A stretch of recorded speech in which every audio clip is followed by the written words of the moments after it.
ಅಂಬೇಡ್ಕರ್ ಹುಟ್ಟಿದ ದಿನದಿಂದ ಕ್ರಾಂತಿಯ ಸೂರ್ಯೋದಯವಾಯಿತು. MK Pranesh, Mudigere. Doctor BR Ambedkar ಅವರ ವಿಚಾರಧಾರೆಯನ್ನು ಅರಿತುಕೊಂಡರೆ ಪ್ರತಿಯೊಬ್ಬರೂ ಸಮಗ್ರ ವ್ಯಕ್ತಿತ್ವವನ್ನು ರೂಪಿಸಿಕೊಳ್ಳಬಹುದು ಎಂದು ವಿಧಾನ ಪರಿಷತ್ ಉಪಸಭಾಪತಿ ಎಂಕೆ ಪ್ರಾಣೇಶ್ ಅಭಿಪ್ರಾಯಪಟ್ಟರು. ಪಟ್ಟಣದ ಅಡ್ಯಾಂತಯ್ಯ ರಂಗಮಂದಿರದಲ್ಲಿ ತಾಲೂಕು ಆಡಳಿತ, ವಿವಿಧ ಇಲಾಖೆ ಹಾಗೂ ಸಂಘ ಸಂಸ್ಥೆಗಳ ಸಂಯುಕ್ತ ಆಶ್ರಯದಲ್ಲಿ ಆಯೋಜಿಸಿದ್ದ ಡಾಕ್ಟರ್ ಬಿಆರ್ ಅಂಬೇಡ್ಕರ್ ಅವರ 135ನೇ ಜನ್ಮದಿನಾಚರಣೆ ಕಾರ್ಯಕ್ರಮವನ್ನು ಉದ್ಘಾಟಿಸಿ ಅವರು ಮಾತನಾಡಿದರು. ಅಂಬೇಡ್ಕರ್ ಅವರ ಜನ್ಮದಿನವೇ ಸಮಾಜ ಪರಿವರ್ತನೆಗೆ ಕ್ರಾಂತಿಯ ಸೂರ್ಯೋದಯವಾದ ದಿನವಾಗಿದೆ. ಅವರ ಮೌಲ್ಯಗಳು ವಿಶ್ವದಾದ್ಯಂತ ಗುರುತಿಸಲ್ಪಟ್ಟಿದ್ದರೂ ದೇಶದ ಕೆಲವು ನಾಯಕರು ಅವರನ್ನು ಸಮರ್ಪಕವಾಗಿ ಅರ್ಥ ಮಾಡಿಕೊಳ್ಳಲಿಲ್ಲ. ಅವರ ಜ್ಞಾನವನ್ನು ಸರಿಯಾಗಿ ಬಳಸಿಕೊಂಡಿದ್ದರೆ ದೇಶ ಇನ್ನಷ್ಟು ಉನ್ನತ ಮಟ್ಟದಲ್ಲಿ ಅಭಿವೃದ್ಧಿ ಹೊಂದುತ್ತಿತ್ತು ಎಂದು ಹೇಳಿದರು. ಅಂಬೇಡ್ಕರ್ ಅವರ ಹೆಸರನ್ನು ಕೇವಲ ರಾಜಕೀಯವಾಗಿ ಬಳಸುವುದನ್ನು ಬಿಟ್ಟು ಅವರ ಜೀವನ ಮತ್ತು ಆಶಯಗಳನ್ನು ಅಳವಡಿಸಿಕೊಳ್ಳಬೇಕೆಂದು ಕರೆ ನೀಡಿದರು. ಕಾರ್ಯಕ್ರಮದ ಅಧ್ಯಕ್ಷತೆ ವಹಿಸಿದ್ದ ಶಾಸಕಿ ನಯನಾ ಮೋಟಮ್ಮ ಮಾತನಾಡಿ, ಅಂಬೇಡ್ಕರ್ ಅವರ ಗುಣಗಾನವನ್ನು ಮಾತಿನಲ್ಲಿ ಸೀಮಿತಗೊಳಿಸದೆ ಅವರ ಆಶಯಗಳನ್ನು ಜೀವನದಲ್ಲಿ ಅಳವಡಿಸಿಕೊಳ್ಳಬೇಕು ಎಂದರು.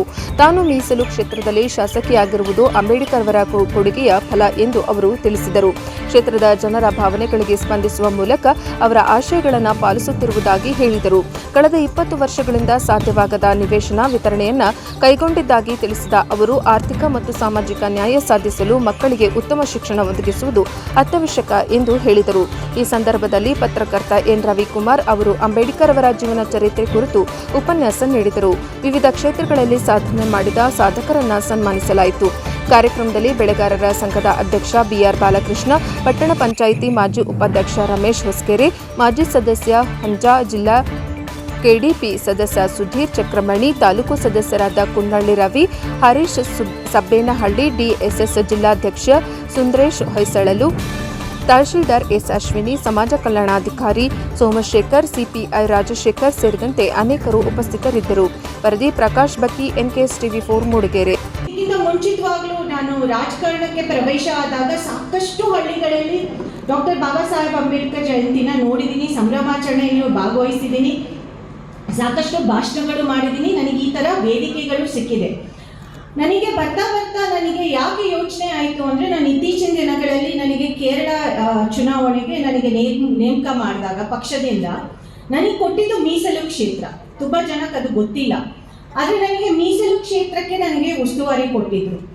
ಅದು ಕೊಚ್ಚಿನ್ ಸಿಟಿಯಿಂದ 25-30 ಕಿಲೋಮೀಟರ್ ದೂರದಲ್ಲಿರುವಂಥ ಮೀಸಲು ಕ್ಷೇತ್ರ. ನನ್ನ ಜೊತೆ ನನ್ನ ಕ್ಷೇತ್ರದ 10 ಜನ ನಮ್ಮ ಕಾಂಗ್ರೆಸ್ ಕಾರ್ಯಕರ್ತರು ಕೂಡ ನನ್ನ ಜೊತೆ ಬಂದಿದ್ರು ಆ ಕ್ಷೇತ್ರಕ್ಕೆ. ಅಂಬೇಡ್ಕರ್ ಅವರ 135ನೇ ಒಂದು ಜಯಂತಿಯನ್ನು ಆಚರಣೆ ಮಾಡುವಂಥ ಸಂದರ್ಭದಲ್ಲಿ ನಾವು ಸೇರ್ಕೊಂಡಿದ್ದೇವೆ. ಬಹುಶಃ ನನಗನ್ನಿಸ್ತದೆ, ಪ್ರತಿ ಸಂದರ್ಭದಲ್ಲೂ ನಾವು ಆಚರಣೆಯನ್ನು ಮಾಡುವಂಥದ್ದು ಸಹಜ. ಆದರೆ ನಾವು ಅವರ ಜೀವನ ಪದ್ಧತಿಗಳನ್ನು, ಅವರು ಕೊಟ್ಟಂಥ ಕೊಡುಗೆಗಳನ್ನು ನಾವು ಎಷ್ಟು ಅಳವಡಿಸ್ಕೊಂಡಿದ್ದೇವೆ ಅನ್ನುವಂಥದ್ದೇ ಪ್ರಮುಖವಾದಂಥ ವಿಚಾರ ಅಂತ ನಾನು ಅಂದ್ಕೊಂಡಿದ್ದೇನೆ. ಇದು ಕೇವಲ ಸರ್ಕಾರಿ ಕಾರ್ಯಕ್ರಮಗಳನ್ನು ನಡೆಸುವಂಥದ್ದು, ವರ್ಷಕ್ಕೊಮ್ಮೆ ಅವರನ್ನು ನೆನಪು ಮಾಡಿಕೊಳ್ಳುವಂಥದ್ದು, ನಂತರ ಅವರ ಹೆಸರಿನಲ್ಲಿ ರಾಜಕಾರಣ ಮಾಡುವಂಥದ್ದು, ಇಷ್ಟೇ ಇವತ್ತಿನ ಒಂದು ವ್ಯವಸ್ಥೆಯ ಒಳಗಡೆ ಸೀಮಿತವಾಗ್ತದೆ. ಆದರೆ ಅವರನ್ನೆಲ್ಲ ಹೊರಗಿಟ್ಟು ಯೋಚನೆ ಮಾಡಿದಾಗ ಒಂದು ಇತಿಹಾಸವನ್ನು ನಿರ್ಮಾಣವನ್ನು ಮಾಡಿ, ಬಹುಶಃ ಒಬ್ಬ ಮನುಷ್ಯ ತನ್ನ ಜೀವನದಲ್ಲಿ ತುಳಿತಕ್ಕೆ ಒಳಗಾದವನು, ದೀನ ದಲಿತನು, ಅವನ ಜೀವನವನ್ನು ಮುಂದಿನ ದಿನಗಳಲ್ಲಿ ಹೇಗೆ ನಾವು ಸರಿಪಡಿಸಿಕೊಂಡು ಸಾಕಷ್ಟು ಇದೆ. ಅದರಲ್ಲಿ ನಾನು ಈಗಿನ ಪ್ರಸ್ತುತ ಪರಿಸ್ಥಿತಿಯಲ್ಲಿ ಏನೇ ಮಾತಾಡಿದ್ರೂ ಅದು ಬೇರೆ ಬೇರೆ ರೀತಿ ಸ್ವರೂಪಗಳನ್ನ ತಗೊಳ್ಳೋ ಸಾಧ್ಯತೆಗಳಿದೆ.